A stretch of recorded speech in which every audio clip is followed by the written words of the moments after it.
Hello, this is Michael Hexter. Welcome to my Politics 2100 video cast here on YouTube. So this episode is one of several about a topic I'm going to call American sadomasochism. I'm going to explain what that is, but this one I'm calling American sadomasochism and our weak social safety net. So sadomasochism is a word that evokes, usually in many people who aren't deeply involved in psychology or psychotherapy, or it evokes the sexual play that some people engage in, which is sadomasochistic play, where one person enacts a dominant role, the other person enacts a submissive role, and it's in some people it supposedly, is a pathology. Right now, in our society, it's considered to be something that's, part of the normal range of human sexuality. But I'm not really focused on that at all in this concept of sadomasochism that I'm going to be using in these videos. And this is more about what might be called sadomasochistic relationships, and or overall sadism and masochism as orientations to the world and to relationships and so forth and so on, that may or may not extend into sexual activity. And it's not really of interest in these videos whether it does or doesn't.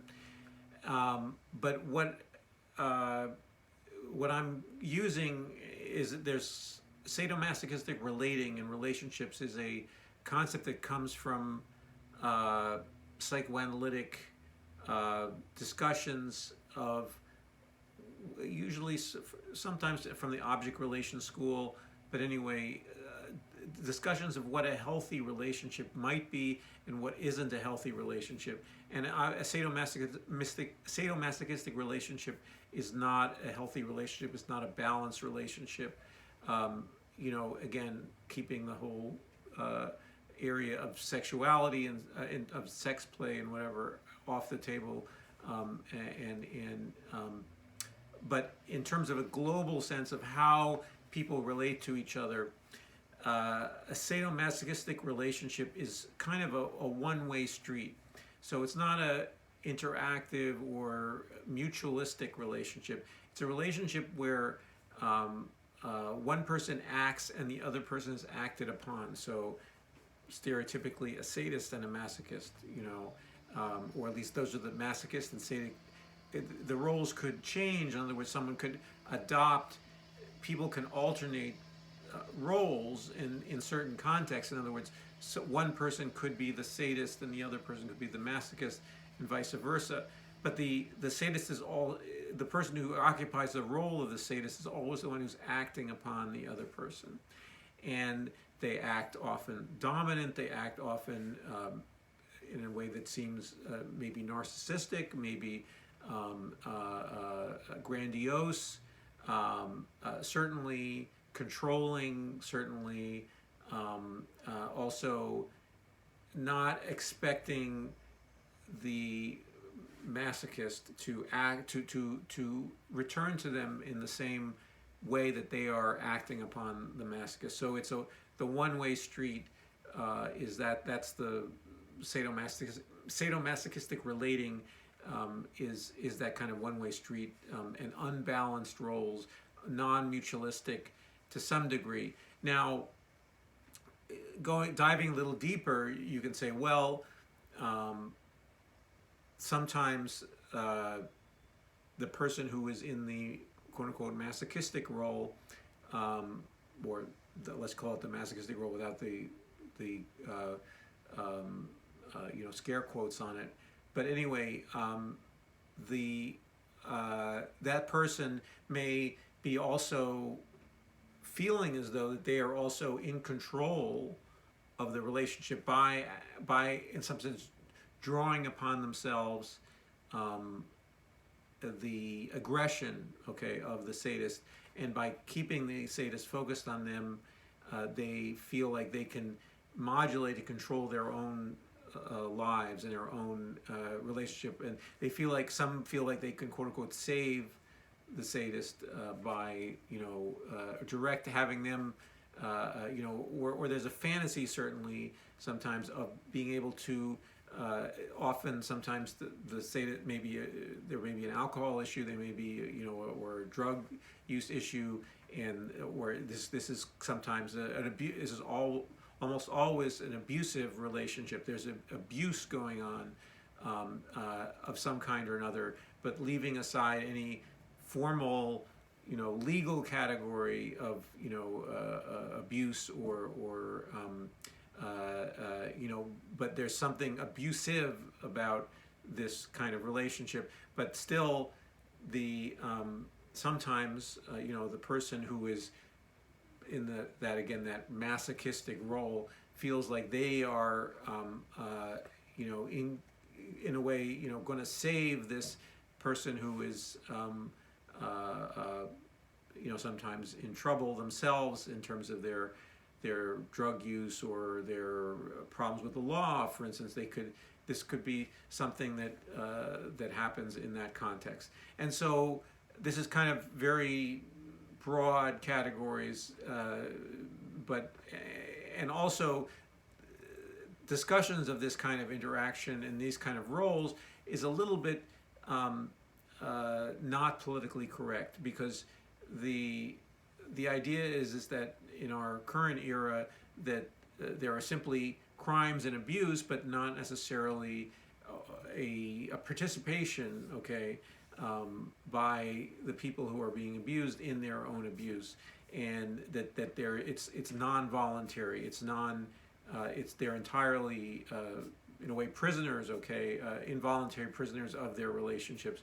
And while a more sophisticated psychological view would say, well, they have some choice, there are areas of choice for them, they may be not entirely, they don't have ultimate and total choice in some areas. Again, we can't generalize. There are many different types of relationships and many social contexts and circumstances in which this kind of relating happens.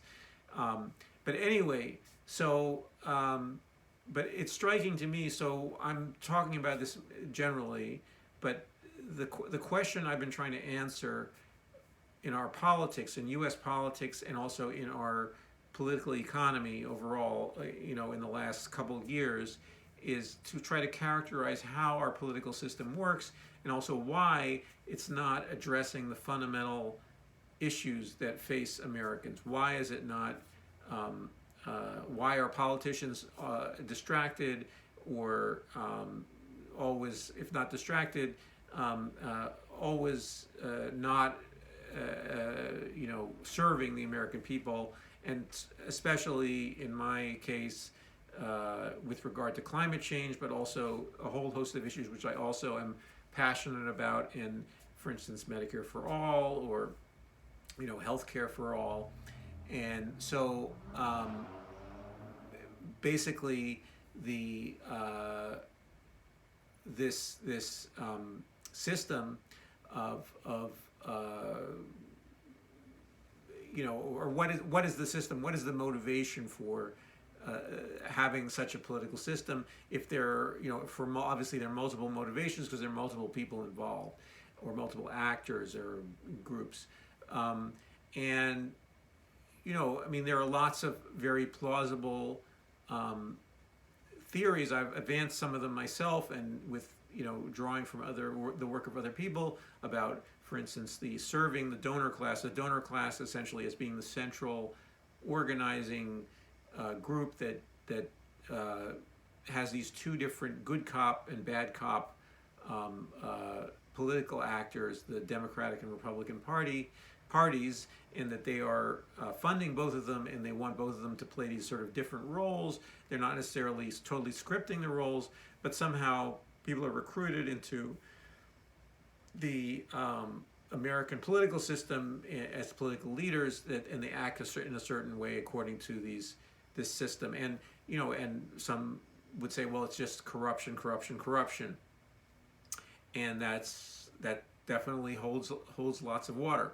But it is my opinion and my observation that any political theory that where you're trying to galvanize people to do something needs to have an implied or explicit psychological reality and component to it. In other words, so psychologically, the first and the last mile of any social action, be it a group action, an action by many, many people, or an individual acting, in their own way, and that all social, the first and last mile of any social action that we do, of anything I'm saying right now, of any action that I take, goes in and out of my mind and my psychology, and then so I both perceive, goes in, and then I act, I say, whatever it is, I do something, I do some action, and that comes through the medium of my mind, and you can say psychology. So, and the same thing for everybody else. So, and so theories about saying, well, it's all corruption, it's all it isn't a complete theory. It isn't a complete if it doesn't involve people's psychology and what people are really thinking and how they feel, and what their resistances are to actually taking action. How are they not taking action? Why is it they're not taking action? If you say it's all corruption, you should be really, really angry about the corruption of the U.S. political system. And there are plausible theories about there's certain actors, and the media plays a big, big role. So media as the mediator for these grand political theories cannot be ignored. So the media plays a distinct and important role in keeping people maybe ill-informed and maybe passive with regard to their own interests. Okay. So anyway, this idea of American sadomasochism has occurred to me increasingly in trying to pull together why is it that people assent to basically a pretty crummy political system and social system, okay, in terms of social safety net. You see in the bargaining down of the Build Back Better agenda, you saw almost everything that was popular within that be stripped out of it, and that the elite consensus in Washington and the Democrats in particular seemed to be entirely okay, at least the leadership, with stripping out all of their the provisions that would have won them popular appeal. Furthermore, and so the central character in this drama of the mystery of the Democratic Party leadership and their fecklessness, that's a key part of this what we're trying to figure out, and what we're trying to understand. And so and I've talked about the Democratic leadership and the dominant wing of the Democratic Party as being masochistic, okay, and they act masochistic. And right now we're facing a crisis in the democracy where the Republicans are rigging the U.S. Political system. Even as they're accusing other people of having rigged the system, they are using that as an excuse to do rigging themselves, actual rigging of the system, to favor them. And the Democrats are largely passive, and they are not using all the tools in their tool chest to fight the Republicans and also save a representative democracy in the United States. And so, the vote, the instrument of the vote, among other things. And so this spectacle of a party that seems indifferent to its own fate, or that is largely indifferent and largely indifferent to the fate of its base, is remarkable. And so this idea of sadomasochism, to me, starts to answer these questions. It starts to put a psychological component to already existing theories. It's not a replacement for the perception and the reality of corruption in the U.S. political system, legalized corruption and also non-legal, but legalized corruption in the form of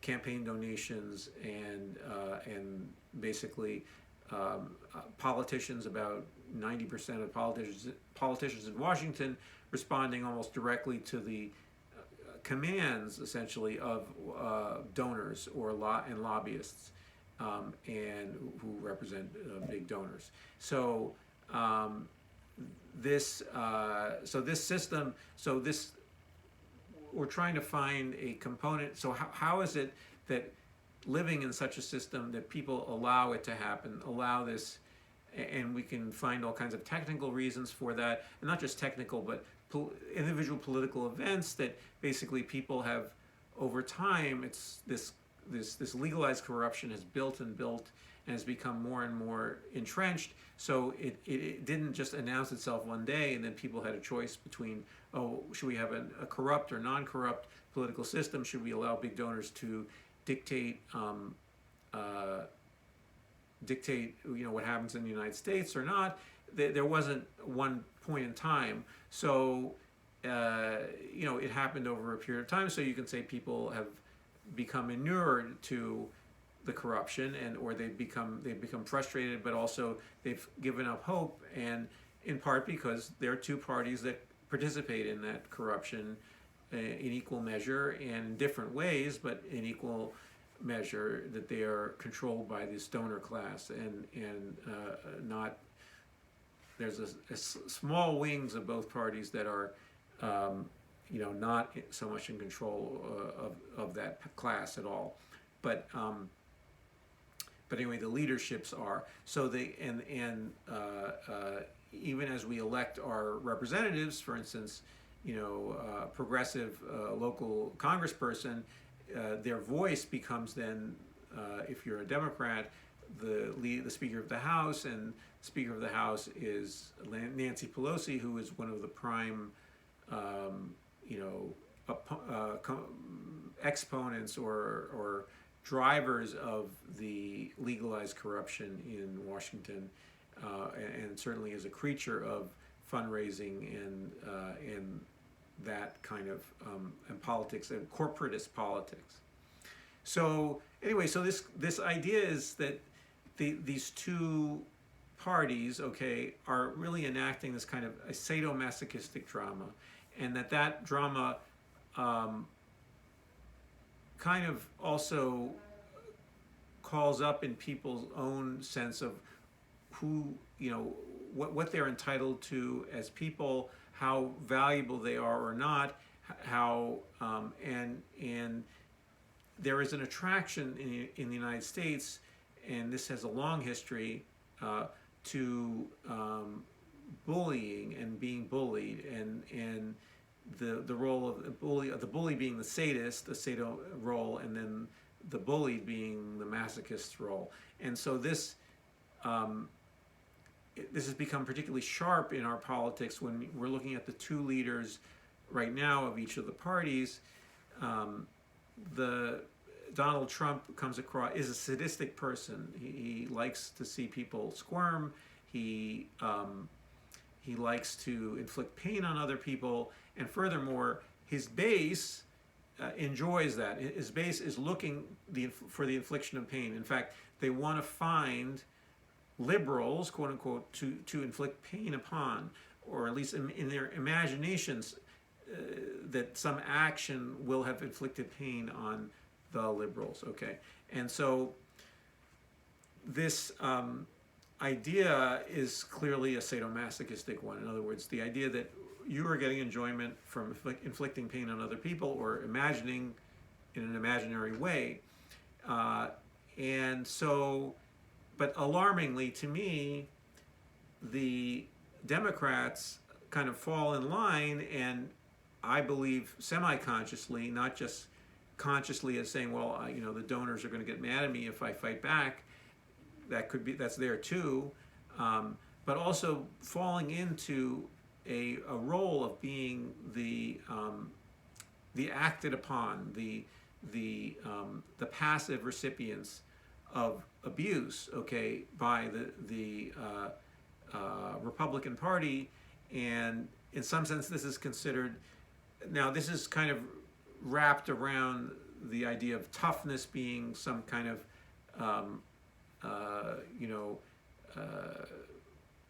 overwhelming value in American society, and that has a lot to do with this cult of the deadly phallus that I've talked about. That the idea is that the toughest person, you got to act tough, and the toughest person that is by necessity the most virtuous or the best person. So we have in the Republican Party a party that is all about tough acting and cosplay, okay, with guns, among other things, or with the suggestion that they do carry guns if they actually. But anyway, the idea of toughness and also, and this actually gets into, in a way, a little bit sex roles, but in a very abstract way. Or not really, not the role playing of sadomasochistic sex play, but just the idea that that the sadist is kind of this phallic, okay, figure that is acting upon other people, but is not acted upon themselves, and the controversy around vaccines, okay, and getting the jab is that people are rebelling against being penetrated by a needle, okay? So literally there's a psychosexual component to the vaccine resistance to vaccines that is about the whatever it is, the anti-vax person, I'm not being penetrated by someone else, I am either penetrating other people, or I'm just, intact and totally without mark, okay, in terms of being stuck with a needle. And so this is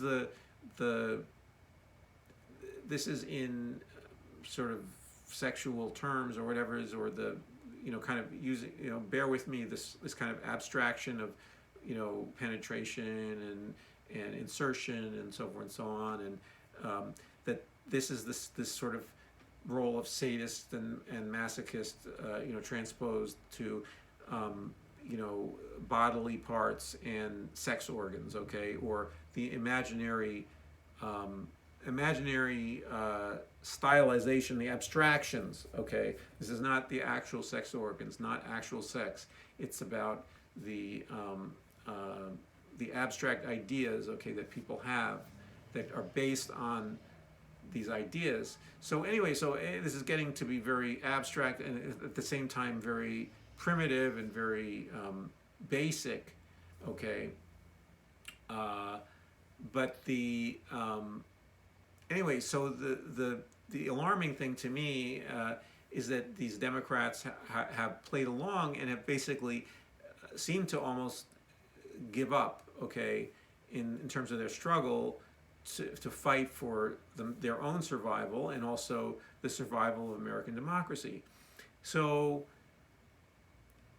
I think that, and there's a certain fatalism that has crept in, I think, in terms of the forces arrayed against the Democrats. And also, I was mentioning that Trump is the sadist.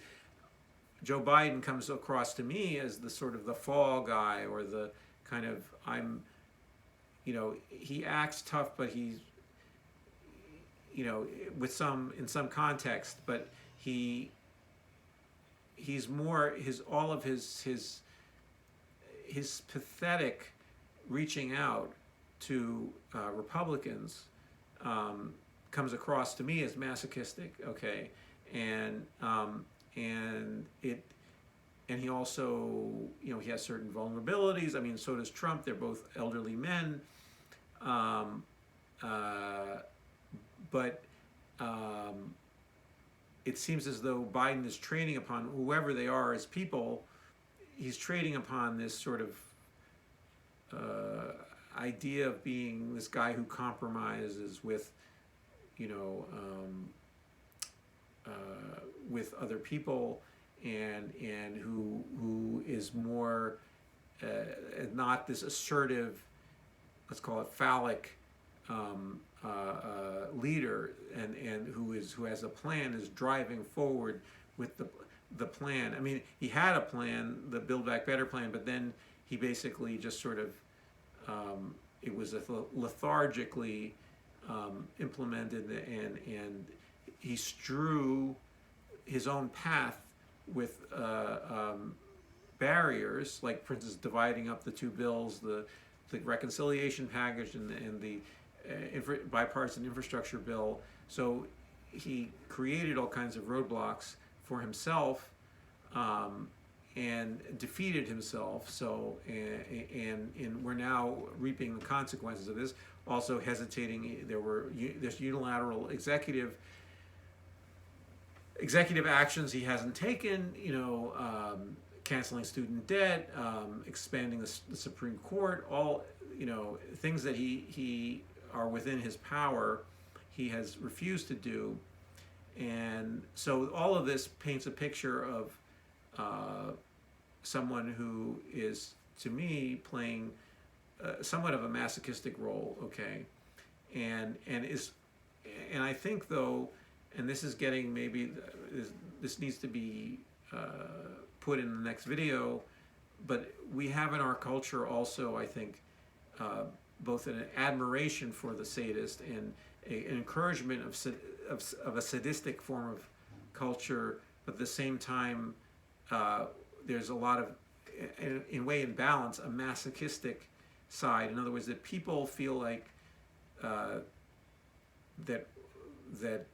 and this is regarding the social safety net, which I haven't even gotten to, which is in the title of this video, that people feel like they don't deserve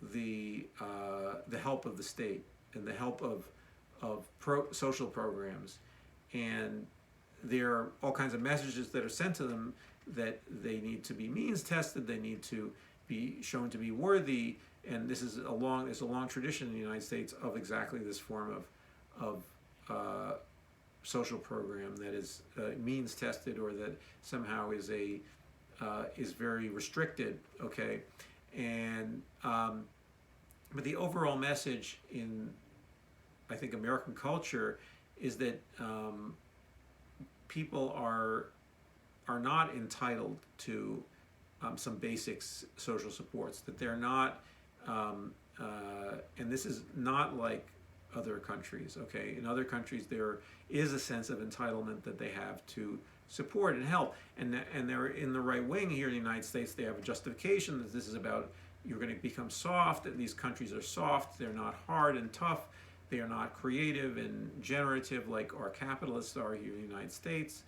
And when it's not true, there are capitalists in other countries, or not just capitalists, but companies with their workers and their leaders and so forth and so on, that are creating new products and services. But anyway, but the idea is that somehow in the United States we are a people who feel like we don't deserve things, so we tend to support, for instance,